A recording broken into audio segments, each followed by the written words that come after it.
स्क्राइवेन्स गोल free model की बात करें, है ना, स्क्रिवेन का लक्ष्य है मुक्त मॉडल। तो अभी तक जितना भी हमने मॉडल की बात की थी फ्रेंड्स, हमने क्या किया कि ये हमारा गोल था, क्या हमने ये गोल अचीव किया, क्या, यही तो बातें कर रहे थे हम जब इवैल्यूएशन की बात कर रहे थे।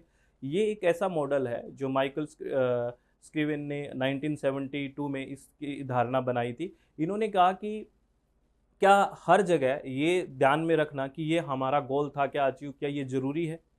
अगर ये मानते हैं कि अगर हम गोल को ध्यान में रखते हुए किसी चीज़ को काम करते हैं कि हमने ये गोल अचीव किया क्या, है ना, तो वो क्या है, हम सीमित हो जाते हैं। इनका मानना है कि हम लिमिट में आ जाएंगे, हम प्रॉपरली क्वालिटी का डेवलपमेंट नहीं कर पाएंगे। तो ये जो पहला मॉडल है या पहले व्यक्ति हैं जिन्होंने माइकल जो स्क्राइवेन है उन्होंने बात की कि गोल फ्री मॉडल, यानी कि गोल को ध्यान में नहीं रखना है हमें, है ना, क्या गोल इतना महत्वपूर्ण है, हमें ओवरऑल देखना है कि कितनी क्वालिटी की डेवलपमेंट हुई है, यानी कि हमें लिमिट में नहीं रहना।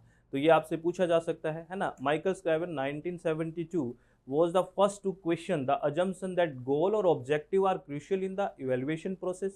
माइकल जो स्क्रिवेन है उनके धारणा इस धारणा पर सवाल उठाने वाले पहले व्यक्ति थे कि मूल्यांकन प्रक्रिया में लक्ष्य या उद्देश्य महत्वपूर्ण है क्या, क्या वो चीज़ महत्वपूर्ण है, ठीक है। और आगे क्या है, in conducting a goal free evaluation the evaluator function as a unbiased observer.